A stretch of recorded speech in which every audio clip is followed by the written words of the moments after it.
Hola, bienvenidos a Alzheimer Aprende y Actúa, un espacio que busca sensibilizar y concientizar sobre las demencias. Soy Marco Murillo, presidente de Alzheimer México, y el día de hoy nos acompaña la doctora Adela Hernández Galván. La doctora es licenciada en Psicología y maestra en Neuropsicología por la Universidad Autónoma del Estado de Morelos. También es doctora en Psicología por la UNAM. Además, es fundadora y expresidenta de la Federación Mexicana de Alzheimer y de la Asociación Morelense de Alzheimer. Bienvenida, doctora. Hola, Marco, muchas gracias. Muchas gracias por la invitación a este Alzheimer Aprende y Actúa 2025. Muchas gracias.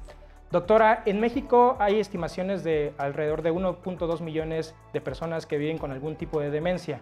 Y estas estimaciones pueden ser inclusive que haya más personas con algún tipo de demencia. ¿Por qué es importante el diagnóstico de la demencia? Sí, claro que sí, Marco. Como tú lo dices, es una estimación que se ha hecho con base en encuestas profesionales aquí que se han hecho en México, y es el número de personas que se han encontrado afectadas por la demencia, pero en una búsqueda de esas personas. Sin embargo, puede ser que en sus casas haya otras personas que no han podido acceder a un diagnóstico.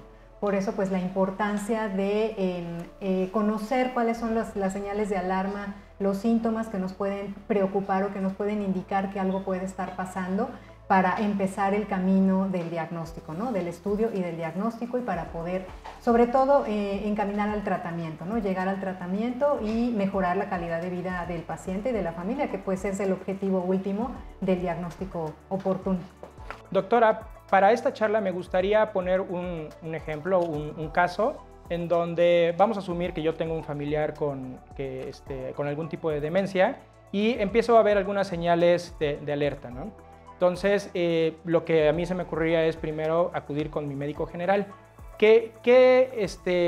¿Con qué especialista el médico general me va a recomendar o me va a canalizar para empezar a ver todos estos puntos que acabamos de comentar? Sí, claro que sí, Marco. Mira, generalmente lo que lleva a una familia a la consulta de un primer médico, generalmente es el médico general, pues son algunos signos de alarma, ¿no? Podemos mencionar como principal y el primero en aparecer, pues fallas de memoria inmediata. O sea, generalmente tú observas, ¿no? Observamos en algún familiar cercano, pues, que está olvidando cosas recientes, que a lo mejor ya no recuerda qué desayunó, que a lo mejor ya no recuerda dónde guardó las llaves o documentos importantes, o quién lo vino a visitar el día de ayer, ¿no? Es como la primera sospecha. Generalmente también es muy frecuente que las personas presenten desorientación en el tiempo y en el lugar, o sea, que de pronto ya no saben en qué día están, qué fecha es, exactamente en qué ciudad se encuentran, lo cual pues ya no es tan normal. Eso ya nos empieza a prender los focos rojos. Son algunas de las señales que puedo empezar a mencionar. Algunos cambios de humor, probablemente algunas dificultades en el lenguaje, como olvidar el nombre de las cosas, tener dificultades en desempeñar actividades que han desempeñado siempre y que no cometían errores, y que ahora empieza a haber errores en el procedimiento. Entonces esto nos puede hacer, pues, sospechar que algo no anda bien, ¿no? Y llegar al médico general con una queja de falla de memoria, ya sea propia, porque muchas veces la propia persona que está experimentando estas fallas de memoria se da cuenta de que ya no está funcionando como antes, y entonces va con su médico y le dice: oiga, pues estoy teniendo fallas de memoria. Y a veces, si no es el mismo paciente o la misma persona afectada, pues es el familiar, ¿no? Es la familia, sí. Que, oiga, mi mamá le está pasando esto, a mi papá, a mi abuelito. Y entonces, ¿qué hace el médico familiar? El médico familiar va a pensar en algunos especialistas que pueden ayudarle a estudiar en mayor profundidad a la persona. ¿Quiénes son estos especialistas? Pues son varios porque varios estudian las demencias desde diferentes perspectivas. Puede ser el médico especialista en geriatría, puede ser el médico especialista en neurología, el médico especialista en psiquiatría, pero es mejor contactar a un médico psiquiatra especialista en adultos mayores. Este es el psicogeriatra. Okay. O también hay subespecialidades todavía dentro de estas especialidades, ¿no? Hay médicos, geriatras o neurólogos o psiquiatras que tienen una alta especialidad en demencias y envejecimiento, ¿no? O que tienen una alta especialidad en neurología geriátrica, ¿sí? Entonces, bueno, alguna de estas especialidades, alguno de estos profesionistas es pertinente. Del lado de la psicología, yo te puedo hablar de la psicología porque soy psicóloga. También algunos psicólogos nos especializamos ya sea en psicología del envejecimiento, es decir, algunos psicogerontólogos o algunos especialistas en psicología del envejecimiento, o por el otro lado, psicólogos que nos dedicamos a estudiar el cerebro, el funcionamiento del cerebro y sus enfermedades. Este especialista es el neuropsicólogo, ¿no? Como tú me presentaste, yo soy neuropsicóloga y me dedico a estudiar justamente envejecimiento normal y patológico. Entonces, el médico general va a pensar en un especialista que lo ayude con algunas herramientas. Ahorita podemos empezar a platicar qué estudios puede solicitar el médico especialista, y generalmente es el médico especialista el que solicita dentro de la serie de estudios para el diagnóstico la evaluación con el neuropsicólogo. Ok, y aquí, doctora, precisamente ahorita con lo que nos acaba de comentar, con la diversidad de especialistas que existen, pues nos podemos abrumar, inclusive confundir con qué especialista tenemos que acudir, e inclusive pues saber qué especialista se enfoca con qué cada cosa, ¿no? Antes de entrar con los especialistas, me gustaría tocar un tema muy importante que en ocasiones los médicos generales pues ponen sospecha de demencia senil, y sabemos que es un término inadecuado, pero ¿por qué es inadecuado este término? Sí, Marco, qué bueno que mencionas este aspecto, porque fíjate que desgraciadamente todavía en estos tiempos seguimos escuchando este diagnóstico, ¿no? de demencia senil, y lo que es peor, fíjate que a veces los mismos especialistas, médicos especialistas, dan este tipo de diagnósticos, ¿no? Eso nos está diciendo que este médico especialista o no ve adultos mayores frecuentemente o no está actualizado, ¿no? Okay. Entonces, bueno, ¿por qué es inadecuado el término de demencia senil? Primero, en primer lugar, porque nos transmite la idea de que la demencia es parte normal del envejecimiento. Es como si la demencia viniera con ser senil, con tener más de 60 años, ¿no? Y esto no es así. O sea, es el primer mito que quienes estudiamos demencias y nos dedicamos a apoyar a personas que viven con demencia, nos dedicamos a echar abajo, ¿no? A tratar de informar a la población y de decirle, no es normal tener fallas de memoria que te incapaciten para la vida cotidiana en la vejez. O sea, si esto empieza a ocurrir, es que hay alguna enfermedad que está dañando a tu cerebro y hay que investigar qué es. Entonces, demencia senil pues nos transmite la idea de que pues es normal tener fallas de memoria y olvidos en la vejez, y esto no es así. La otra razón por la cual el término es inadecuado es porque también personas más jóvenes pueden padecer demencia. O sea, no es exclusiva de las personas mayores. Sí es una patología, es un conjunto de patologías más frecuentes o que se asocian a la tercera edad, porque pues bueno, con el aumento de la edad muchos de nuestros órganos y sistemas fallan. O sea, no nada más puede enfermarse el cerebro, puede enfermarse los riñones, el hígado, pero se enferman. O sea, no es algo que sea parte normal del envejecimiento. Entonces, la demencia es un conjunto de enfermedades, o las demencias son un conjunto de enfermedades de frecuente aparición en la edad adulta mayor, pero que no son causadas por el envejecimiento. Por tanto, el término demencia senil pues es inadecuado y deberíamos dejar de usarlo. Ok, entonces, doctora, retomando ahora sí para enfocarnos con los especialistas, el médico general ya lo visité, voy con mi familiar, vi estos signos de alerta. ¿Quién va a ser el primer especialista que me va a recomendar? Bueno, el médico general me va a decir, bueno, acude con, ¿quién sería esa persona? Pues mira, ahí depende de la experiencia de cada médico general, ¿no? Hay muchos médicos que ya tienen a su camino elaborado, ¿no? Que dicen, yo ya sé que tal neurólogo estudia bien a las personas con sospecha de demencia, o mejor lo envío con este doctor psiquiatra que tiene más experiencia, o si estamos en un hospital importante de primer nivel o en los servicios de salud y hay acceso a un especialista con alta especialidad, un psicogeriatra, alguien con una especialidad en neurología geriátrica, probablemente lo envíe ahí.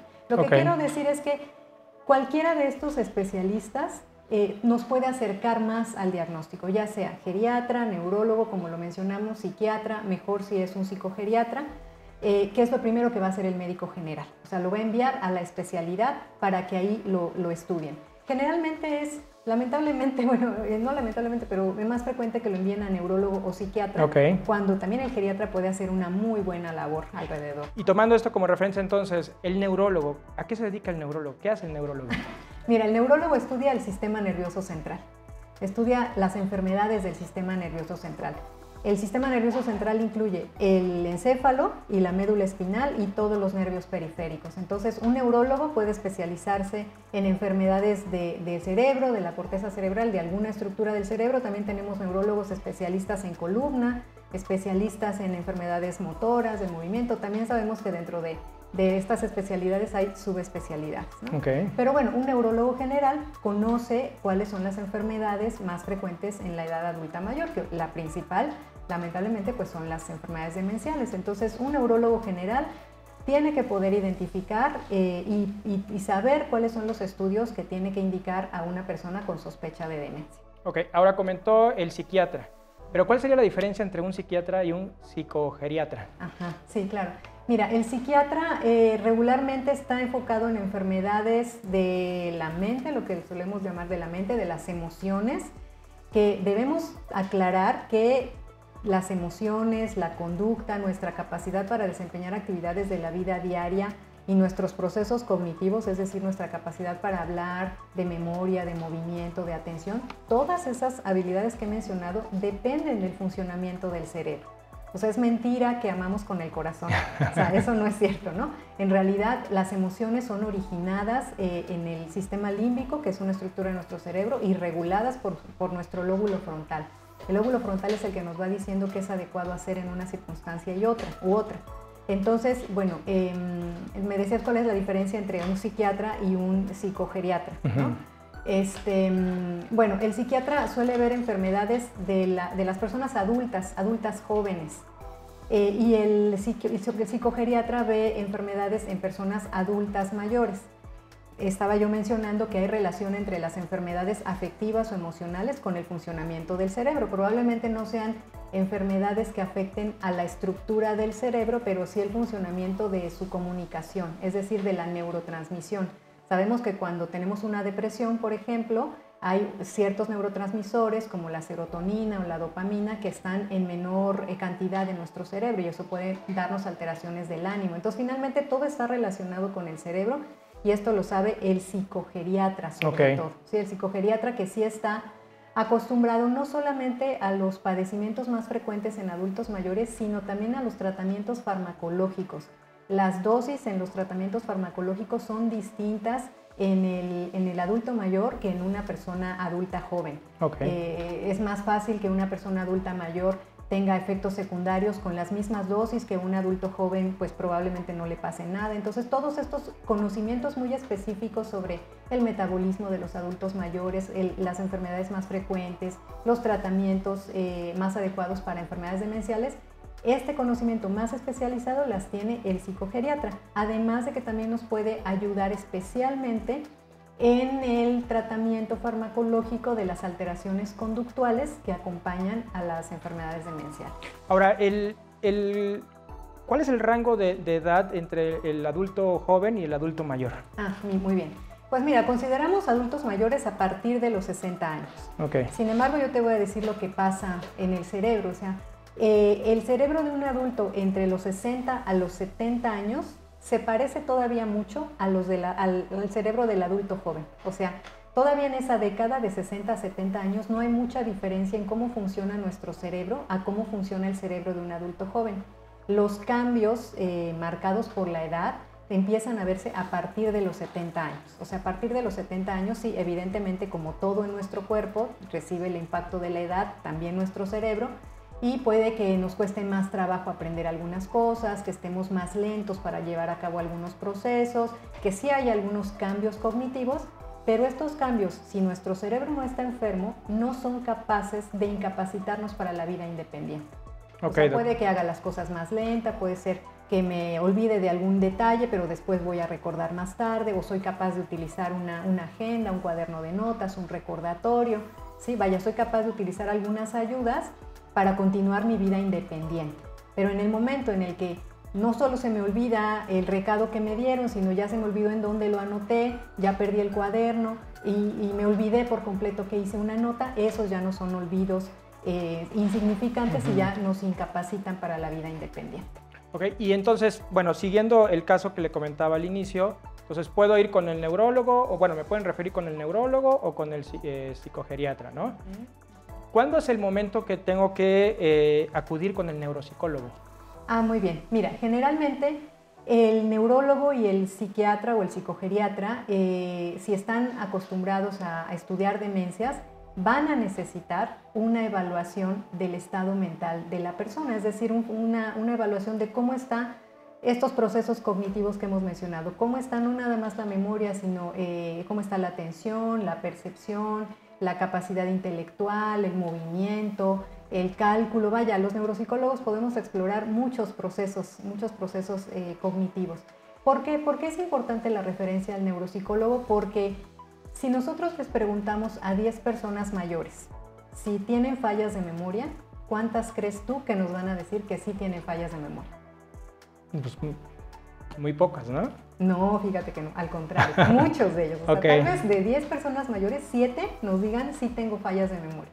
Pero de esos 7, menos de la mitad tiene un problema real. ¿Qué quiere decir eso? Que muchas veces somos conscientes de estos cambios que vienen con la vejez, si tenemos más de 70 años y decimos ya no estoy funcionando igual, pero cuando el neuropsicólogo me evalúa resulta que estoy rindiendo como rinden en las pruebas todas las personas que tienen mi misma edad y mi misma escolaridad, es decir, es el rendimiento que se espera con los cambios normales para el envejecimiento, ¿sí? Pero si yo me encuentro desempeñándome o realizo las pruebas con errores de manera más lenta o vaya con un desempeño por debajo del promedio de las personas de mi edad, entonces el neuropsicólogo sí va a decir hay un déficit, hay un declive en cómo debería estar funcionando. Y entonces esa es la manera que tiene el médico de corroborar que las quejas de fallas de memoria de la persona o de la familia son reales, son objetivas, porque el neuropsicólogo le va a decir, sí, está funcionando por debajo de cómo debería de estarse desempeñando en estos procesos, ¿no? Ok, entonces, o sea, puede haber momentos en que yo esté en etapa de estrés por alguna situación y que se me olviden algunas cosas, pero eso no quiere decir que ya tengo algún tipo de demencia, ¿no? Que por eso es estas evaluaciones, ¿no? Sí, claro. Mira, justamente la evaluación del neuropsicólogo también te permite distinguir entre padecimientos que pueden confundirse como la depresión. Muchas personas con diagnóstico de demencia tuvieron antes un diagnóstico de depresión. Y bueno, es también necesario saber que alteraciones emocionales como la depresión o la ansiedad también puede afectar nuestro funcionamiento cognitivo, porque cuando yo estoy preocupada por algo o tuve una pérdida importante, alguien cercano a mí falleció, pues durante los primeros meses quizás voy a estar pensando todo el tiempo en esto que ocurrió o estoy preocupada por el problema económico que tengo, entonces no estoy atenta. Sí, no pongo atención a lo que estoy haciendo, ¿no? Exacto, sí. Entonces tengo la impresión de que estoy funcionando peor y no solo la impresión, sí hay fallas de memoria en una persona que tiene depresión y ansiedad, pero son de distinta naturaleza que las fallas de memoria por incapacidad para almacenar la información, que es lo que pasa en las demencias. Y eso lo descubrimos los neuropsicólogos. Entonces, retomando un poquito la pregunta que me hacías, ¿no? ¿En qué momento llega una persona con el neuropsicólogo? Generalmente referida por el médico especialista, ya sea el neurólogo o el psiquiatra o el geriatra, que dice vaya con el neuropsicólogo a que corroboremos que las fallas de memoria de las cuales se está quejando sí son reales y vamos a ver cuáles son los procesos que están afectados. Porque fíjate que también es importante mencionar eso. Como primer síntoma, lo más frecuente es que aparezcan fallas de memoria, pero no siempre. Hay algunas enfermedades demenciales que no empiezan con fallas de memoria, sino que empiezan con alteraciones de la conducta, sí, o con alteraciones del lenguaje. Entonces puede ser que la memoria esté en mejores condiciones, pero que la persona ya no pueda tomar decisiones, o que esté tomando decisiones que son inadecuadas, o que esté teniendo fallas para comprender el lenguaje, o que ya no pueda expresarse. Entonces, ese perfil cognitivo que nosotros llamamos nos va a ayudar también a ir perfilando el diagnóstico y le va a ser muy útil al médico para dar su diagnóstico. Ok, y entonces, ¿cuál sería la diferencia entre un psicólogo y un neuropsicólogo? También eso es muy importante aclararlo, ¿no? Mira, un psicólogo estudia, también hay muchos tipos de psicólogos, pero en general el psicólogo estudia las emociones, los afectos, ¿no? Y un neuropsicólogo estudia la relación entre los procesos cognitivos y el cerebro. O sea, el neuropsicólogo sí ya estudia la relación cerebro-mente, que llamamos, ¿no? La relación entre cuáles son las estructuras de mi cerebro que me permiten almacenar información o que me permiten hablar o que me permiten percibir visualmente o auditivamente un estímulo, ¿no? Entonces, esa es la diferencia entre los dos profesionales, ¿no? En el momento del diagnóstico de una persona con sospecha de demencia, me parece que es más relevante el papel del neuropsicólogo, porque fíjate que incluso en los criterios clínicos para el diagnóstico de demencia, ahí dice que las fallas de memoria tienen que haber sido corroboradas por pruebas neuropsicológicas. En los manuales de psiquiatría para el diagnóstico de enfermedades mentales ahí nos dice que estas fallas de memoria tuvieron que haber sido corroboradas de preferencia por pruebas neuropsicológicas, ¿sí? Pero el psicólogo tiene un papel importantísimo ya en la intervención, en el tratamiento de las personas, que si quieres ahorita vamos hablando de esta parte del tratamiento, ¿no? Y bueno, creo que también es importante hablar del familiar y del cuidador. Ahorita hemos hablado de la persona que quizás a lo mejor tenga algún tipo de demencia. Y antes de avanzar más en los demás especialistas, me quisiera enfocar qué pasa con el cuidador, con el familiar, con quién se debe de acercar. ¿Cuál es el rol a lo mejor del psicólogo? Y la pregunta iría, ¿el psicólogo puede ayudar a la familia o al cuidador? ¿O tiene que ser un neuropsicólogo? ¿O dónde tiene que acudir? Sí, mira, aquí fíjate que yo te podría decir que ambos profesionales tenemos las herramientas para ayudar al cuidador. Porque el neuropsicólogo de formación básica en general es psicólogo, ¿no? Entonces tenemos estas herramientas para hacer contención, ¿no? Para poder orientar a la familia y explicarle pues por qué la persona se está desempeñando, desenvolviendo de esta manera, ¿no? Podemos explicarle que no es que quiera actuar de manera intencionada de esa forma, sino que es la enfermedad la que está provocando estas alteraciones de conducta o estos cambios, ¿no?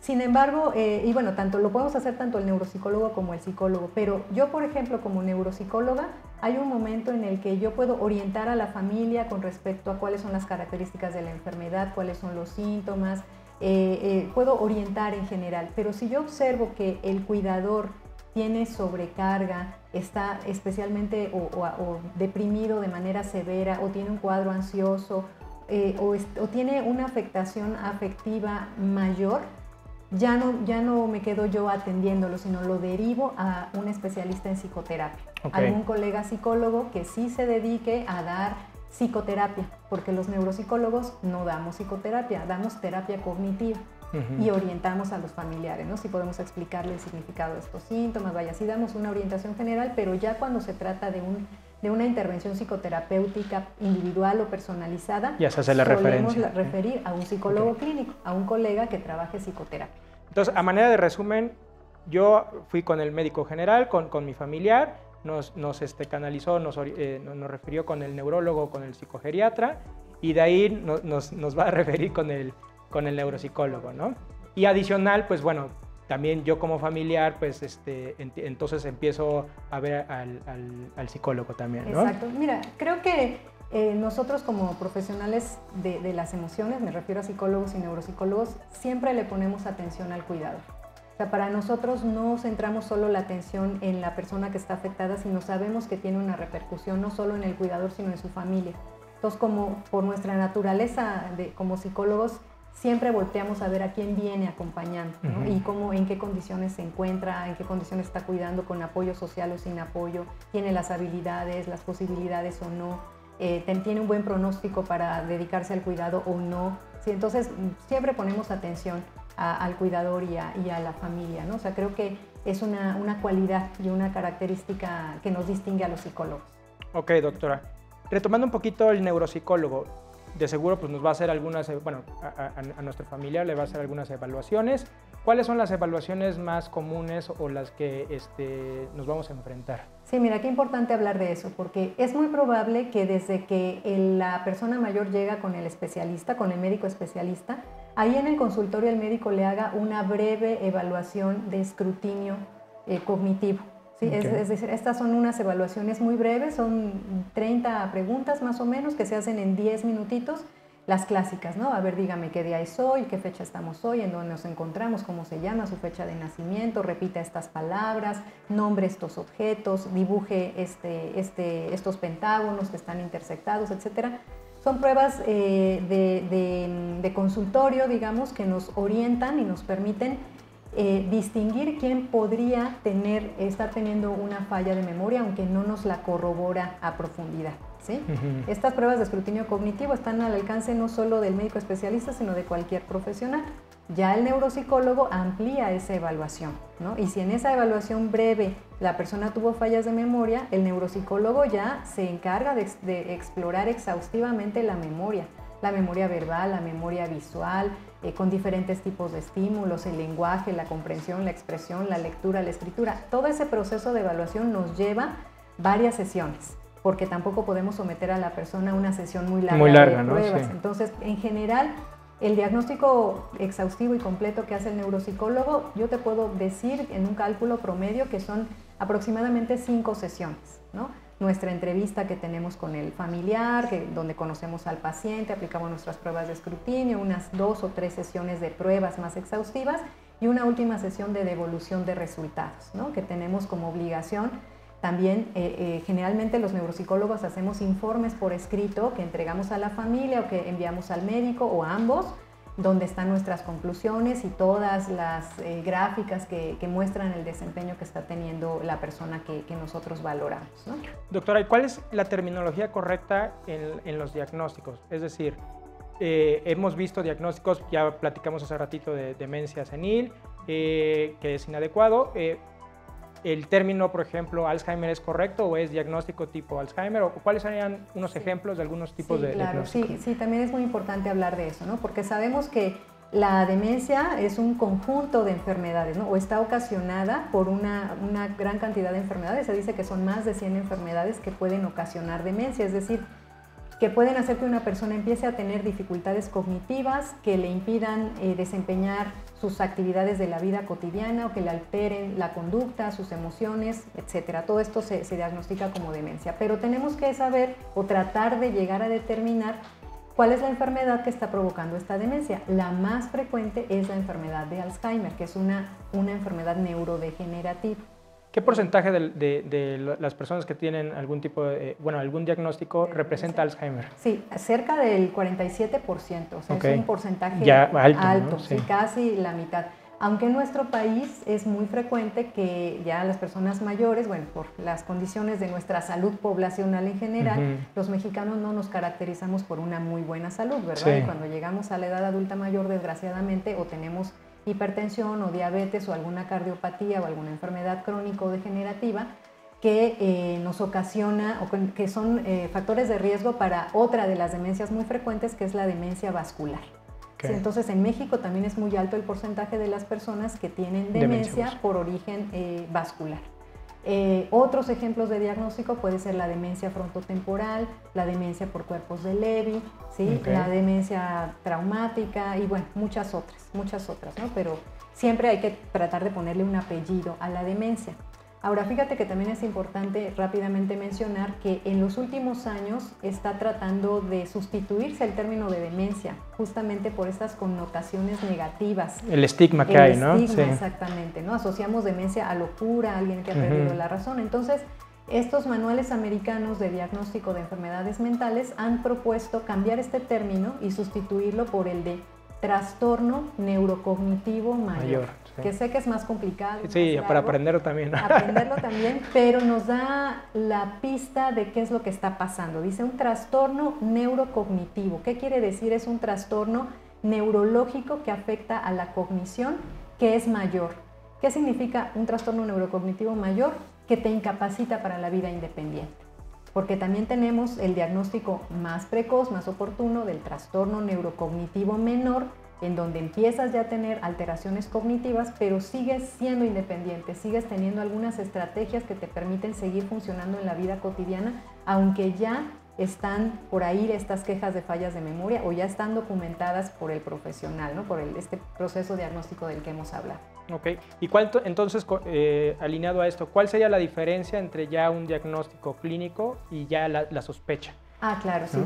La sospecha nos habla de que hay cambios, ¿no? O sea, hay cambios que está observando la propia persona, que está observando la familia o que está observando el médico de primer contacto, el médico general. Que en el caso es, yo llegué a lo mejor con el médico y decir, esta es una sospecha que puedo tener, ¿no? Exacto, Okay. El médico general envía al especialista con una sospecha.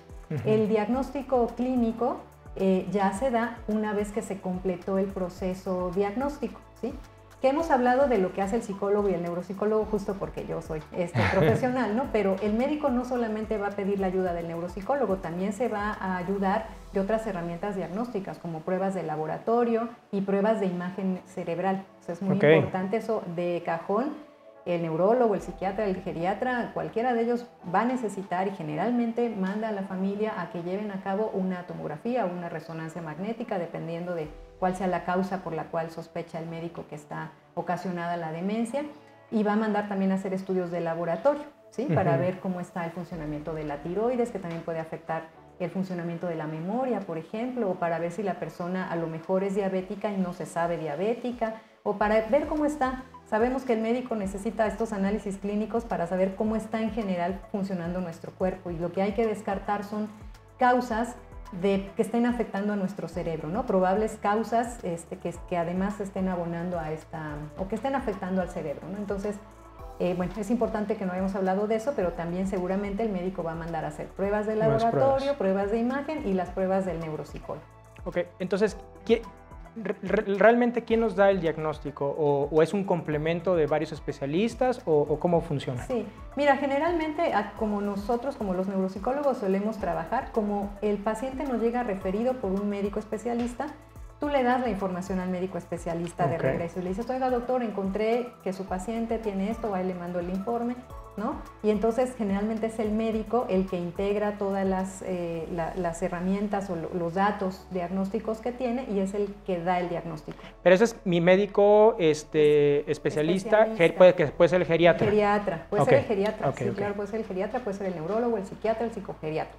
Como neuropsicólogos y sobre todo, digo, alguien como yo que nos dedicamos a estudiar demencias, también estamos en posibilidad de dar ese diagnóstico, pero somos cuidadosos de respetar a nuestros colegas médicos, ¿no? Y bueno, yo siempre trato de conocer a los médicos con los que estoy trabajando, cada quien tiene su estilo distinto, ¿no? Hay algunos médicos que a ellos les gusta integrar la información y dar el diagnóstico, o solo te piden que hagas las pruebas y ya, ¿no? Aunque bueno, siempre tratas de orientar a la familia, etcétera, pero generalmente es el médico el que integra todo y que ya puede dar integrar el diagnóstico ya clínico, salir de la sospecha y darle ya el resultado mucho más objetivo a la familia y al paciente. Ok, entonces al inicio hablábamos un poquito de por qué era importante el diagnóstico.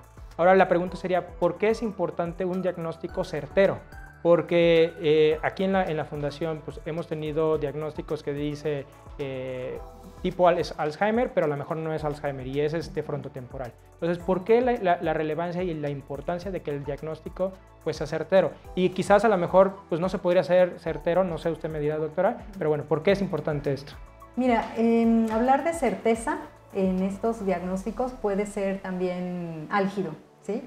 Porque muchas veces tenemos que esperar a que la enfermedad progrese para poder observar con claridad la sintomatología. Porque muchas veces tenemos la impresión de que pueda ser una enfermedad de Alzheimer y después nos damos cuenta que la persona está teniendo más alteraciones conductuales y entonces decimos, híjole, a lo mejor es una demencia frontotemporal, ¿no? En estos tiempos ya la tecnología nos ayuda mucho y en otros países, sobre todo lamentablemente en nuestro país, todavía no tenemos acceso a otras herramientas diagnósticas que incluye algo que se llama biomarcadores, ¿no? Hay pruebas de sangre que se pueden hacer en sangre para conocer, o en sangre o en líquido cefalorraquídeo para conocer los niveles de ciertas proteínas que tiene nuestro cerebro que nos darían mayor certeza en el diagnóstico, por ejemplo, de enfermedad de Alzheimer, ¿no? O de demencia frontotemporal.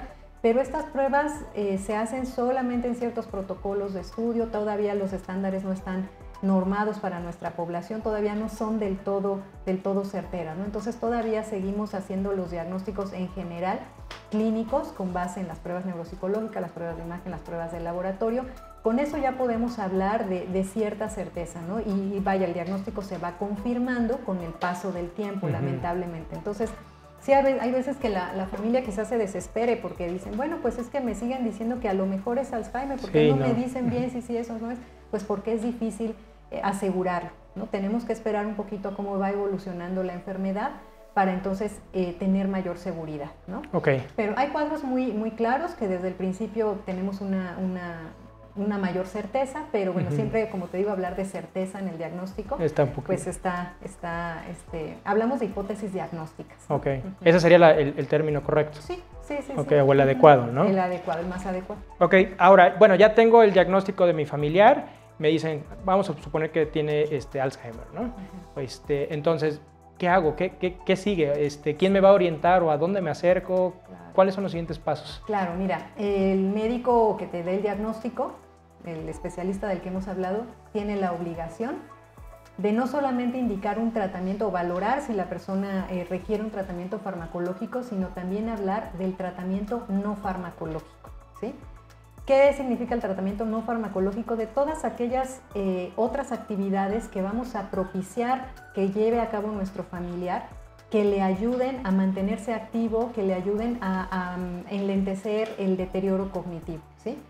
Entonces, como yo digo, el médico tiene la obligación de decir, ¿sabe qué? Busque un centro diurno, es mejor que la persona esté activa, vaya, va a dar algunas recomendaciones generales, pero si los médicos especialistas nos pueden ayudar mucho a las asociaciones, a quienes nos dedicamos a apoyar a familiares y a personas con demencia, si nos los envían, ¿no? Si hablan de las asociaciones, si a lo mejor el médico dice, oiga, ¿sabe qué? Pues está Alzheimer México aquí en la Ciudad de México, o está la Asociación Morelense de Alzheimer en Cuernavaca, ¿no? O está la Universidad Autónoma del Estado de Morelos, que es donde yo trabajo, donde está la clínica de memoria, ahí pueden hacerle el diagnóstico y dar la intervención cognitiva, ¿no? ¿Para qué? Para que la persona pueda integrarse a un programa de actividades terapéuticas o encaminadas a la rehabilitación en términos de optimizar su desempeño y su funcionamiento en la vida cotidiana, ¿no? Y de mejorar su calidad de vida. Entonces, si tenemos la suerte de que el médico nos dice, vaya usted a Alzheimer México, y llega la persona aquí con ustedes, ustedes ya tienen toda una infraestructura, todo un sistema en donde arropan al paciente y le dan lo que necesita, ¿no? Actividades físicas, actividades ocupacionales, terapia ocupacional, no me refiero a mantenerlos ocupados, sino a ver, el terapeuta ocupacional verá qué es lo que esta persona en particular necesita, ¿no? Y bueno, el trabajador social también ayudará a la familia a ver qué otras necesidades tienen, ¿no? Muchas veces interviene también el nutriólogo, el psicólogo para apoyar tanto al paciente como a la familia y al cuidador.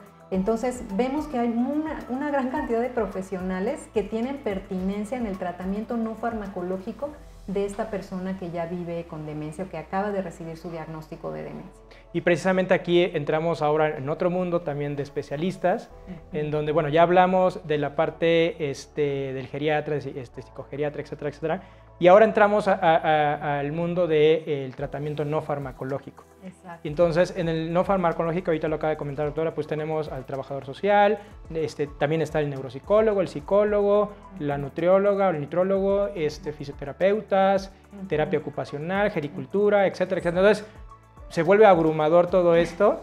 Si nos pudiera comentar brevemente qué hace cada uno de los diferentes especialistas o cuál sería su función principal de estos especialistas para este tratamiento no farmacológico. Claro que sí. Mira, desde cada una de estas especialidades hay opciones de intervención, ¿no? O sea, cada uno de estos especialistas o profesionales de la salud hacen una intervención particular en lo que les compete, ¿no? El psicólogo a lo mejor pues abordará si la persona es consciente, si la persona que vive con demencia es consciente de que está teniendo un deterioro cognitivo, probablemente necesite apoyo emocional y ahí el psicólogo, que es psicólogo clínico, psicoterapeuta, pueda darle un apoyo a esta persona que está dándose cuenta que está perdiendo la memoria y que tiene un impacto emocional por ello, ¿no? Le puede ayudar en ese sentido, puede ayudar a su familia a aceptar la enfermedad, a procesarla. Muchas veces tenemos muchos colegas psicólogos que son los que coordinan los grupos de apoyo, ¿no? Que están familiarizados con estas estrategias de salud mental comunitaria, como es el grupo de apoyo, ¿no? Que en donde pueden ayudar a que las emociones se liberen de manera en un espacio seguro, ¿no? y guiado, etcétera. Es el papel del psicólogo. El neuropsicólogo pues dará la terapia cognitiva, ¿no? La estimulación cognitiva, fomentará actividades para que las funciones o procesos mentales que están conservados sigan conservados, ¿no? Ya después podríamos hablar de eso, ¿verdad? Sí, es un tema muy amplio. Muy amplio, muy amplio, pero fíjate que es un error a veces querer estimular la memoria. Nada más voy a decir brevemente eso, porque si yo pretendo que mi familiar, ¿no? En casa digo, no, pues le voy a poner un memorama, ¿no? Si está perdiendo la memoria, pues vamos a jugar memorama. Pues resulta que es como si yo le estuviera pidiendo a una persona que no tiene una pierna que se ponga de pie. Y hay frustración, ¿no? Claro, o sea, yo le estoy pidiendo a alguien que haga algo que ya es incapaz de hacer físicamente, porque las estructuras que almacenan la información ya no están trabajando bien, ¿no? Entonces, vaya, hay que estimular los procesos conservados, eso lo sabe el neuropsicólogo y eso lo hace el neuropsicólogo en terapia de estimulación cognitiva, ¿sí? El nutriólogo probablemente fomente o revise cómo está la nutrición de esta persona, que cuide su alimentación, dependiendo si tiene alguna enfermedad crónico-degenerativa, si es diabética, si es hipertensa, o también ya hay dietas que tienen evidencia de ayudar en el tratamiento y prevención del deterioro cognitivo, la famosa dieta MIND, ¿no? Entonces a lo mejor le dice a la persona, pues le recomiendo estos alimentos porque son buenos para su cerebro, ¿no? El nutriólogo. Enfermería, o sea, la enfermera a lo mejor en las primeras etapas del deterioro cognitivo no tiene tanta pertinencia o no es tan necesario el cuidado de una enfermera, pero en las etapas finales, que bueno, el camino de la demencia es muy largo, sabemos que evoluciona con el tiempo algunas enfermedades como la enfermedad de Alzheimer y que las personas al final pueden requerir la ayuda de una enfermera, ¿no? Cuando una persona ya tiene inmovilidad, que ya no puede caminar, entonces hay que prevenir la aparición de úlceras por presión o tener mucho más cuidado con la higiene, y eso ya requiere cuidados de enfermería, ¿no? Que es donde probablemente la enfermera o el enfermero nos ayude en este sentido, ¿no? El trabajador social probablemente, yo creo que tiene un papel importantísimo el trabajador social en acompañando a la familia a lo largo de todo el proceso, ¿no? Desde el inicio, que te pueda informar de opciones comunitarias, terapéuticas, ¿no? A lo mejor no tienen la suerte de estar cerca de aquí de Alzheimer México, pero viven en Pachuca, no sé, ¿no? O en Colima, ¿no? Y entonces ahí, ¿qué opciones hay? O sea, ¿hay algún centro diurno que reciba pacientes con demencia? ¿Hay algún especialista? ¿Hay algún psicólogo que se dedique a dar estimulación cognitiva? Y el trabajador social va orientando a la familia a poner a su disposición estos recursos, ¿no? El terapeuta ocupacional lo que hace es tratar de que la persona siga siendo independiente en sus actividades de la vida diaria, que siga haciendo las cosas por ella misma, ¿no? Por ejemplo, en una persona que tiene enfermedad de Parkinson, que a lo mejor tiene temblor y que le cuesta trabajo comer por sí solo, sí. El terapeuta ocupacional hace adaptaciones en los instrumentos, tienen técnicas muy especiales para que esa persona, aún con el temblor, pueda seguir comiendo solo. Esa es la labor del terapeuta ocupacional, garantizar que la persona pueda llevar a cabo sus actividades de la vida diaria, ¿no? Por mencionar algunos de las actividades, de las intervenciones que haría cada especialista. Ok, doctora, y aquí entonces ya tenemos a los especialistas el tratamiento no farmacológico. ¿Cómo se combina el tratamiento farmacológico con el no farmacológico? Y también si es importante esta combinación o podemos optar por separado ir con cada uno. Yo creo que es necesaria esta combinación, es necesaria porque hemos visto que una persona que vive con demencia que no tiene un tratamiento farmacológico se deteriora más rápido. Pero también una persona que vive con demencia, que tiene un tratamiento farmacológico, pero que pasa el día entero sentada en el sofá viendo la televisión, también se deteriora más rápido. Es decir, esa persona que no está estimulada, así como la persona que no tiene un tratamiento farmacológico, se van a deteriorar más rápido. Por el contrario, pensemos, si a esa persona le doy fármacos y le doy estimulación en todos los sentidos, no farmacológica, todas estas terapias de las que hemos hablado, pues entonces lo que vamos a hacer es mantenerlo funcional y en la misma etapa durante más tiempo. O sea, voy a lograr el objetivo que perseguimos en el tratamiento de las personas que viven con demencia, es que sigan en la etapa en la que se encuentran durante mucho tiempo, lo que llamamos lentificar o enlentecer la progresión del deterioro. Ok, entonces, resumiendo ya un poquito y para ir concluyendo, doctora, entonces empezamos con el camino, con el médico especialista, el neuropsicólogo, nos dio bueno, junto con los médicos el diagnóstico, y ya podemos asistir o nos canalizan o nos hacen referencia a un centro de día, y ahí está la estimulación. Quizás yo como cuidador o como familiar pues puedo acudir a un grupo de apoyo, a un psicólogo, etcétera, etcétera. Y con esto ya para ir concluyendo, doctora, ¿qué sigue? ¿Cuáles son los siguientes pasos hasta este punto? Y si hay algo que más podamos hacer como familiares. Sí, claro. Mira, hay muchas cosas, pero creo que puedo mencionar las siguientes, ¿no? Lo primero es aprender, informarse. Nadie puede enfrentar o manejar lo que no conoce. Entonces hay que aprender sobre la demencia, la enfermedad que hayan diagnosticado a nuestro familiar. Hay que saber cuáles son los síntomas que se esperan, cómo puedo manejarlos, ¿no? Hay que entrenarnos en algunas habilidades, ¿no? Este aprendizaje muchas veces se adquiere en las fundaciones, en las asociaciones, en los grupos de apoyo, ¿no? Ahí somos los especialistas en dar esta información a la familia. De la mano de la información y del aprendizaje, pues está la aceptación. Esa no es tan sencilla, ¿verdad? Sí. Cuesta un poco más de trabajo porque es difícil aceptar que alguien querido por nosotros pues está perdiendo habilidades, ¿no? Eso representa procesos de duelo, etcétera, pero bueno, hay que informarnos, hay que aceptar. Y bueno, de manera muy importante, entender que no podemos cuidar de manera aislada. Es un error pensar que una sola persona puede cuidar. Pensemos, eso es un mensaje que yo les doy a todas las personas que cuidan en soledad o que es una sola persona la que cuida. Nadie puede cuidar solo. Tienen que empezar a pensar en otro esquema en el cual reciban ayuda. Es importantísimo cuidar con el apoyo de alguien más, de un centro diurno, de un cuidador profesional, de otros familiares que nos apoyan, etcétera, ¿no? Y quizás el último mensaje es pues, los diagnósticos precoces. ¿Sí? O sea, ante estos cambios que nosotros observemos, que no sabemos si estas fallas de memoria son normales o no lo son, pues mejor vayamos con el médico y mejor estudiemos estos problemas y salgamos de duda, ¿no? Siempre se pueden hacer muchas más intervenciones y tenemos mejores resultados cuando el diagnóstico es más temprano, cuando es más precoz, antes de que la persona ya tenga un deterioro severo y a lo mejor ya pasó varios años, no ha tenido tratamiento farmacológico y evidentemente esa persona pues ya perdió años de calidad de vida, ¿no?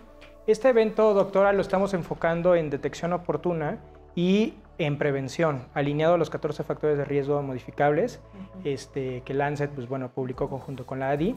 Y creo que es importante también comentar qué mensaje le daría a los jóvenes que hoy en día pues, a lo mejor ven en un familiar, en sus abuelitos, en sus papás, algunas señales de alerta que de hecho les vamos a poner ahí en la página web las señales de alerta que existen, pero ¿qué mensaje les podría dar a los jóvenes? Pues mira, quizás pensar, no solo a los jóvenes, pero en general, a los jóvenes en general, que las fallas de memoria no son normales en la tercera edad, en la vejez, que no es parte normal del envejecimiento tener fallas de memoria que nos incapaciten para la vida independiente. O sea, hay que atender cualquier sospecha, cualquier queja, no pasarla por alto, no restarle importancia, ¿sí? Y bueno, a los jóvenes sí un mensaje muy importante. Cuiden su cerebro, ¿no? Hay que aprender también sobre salud cognitiva.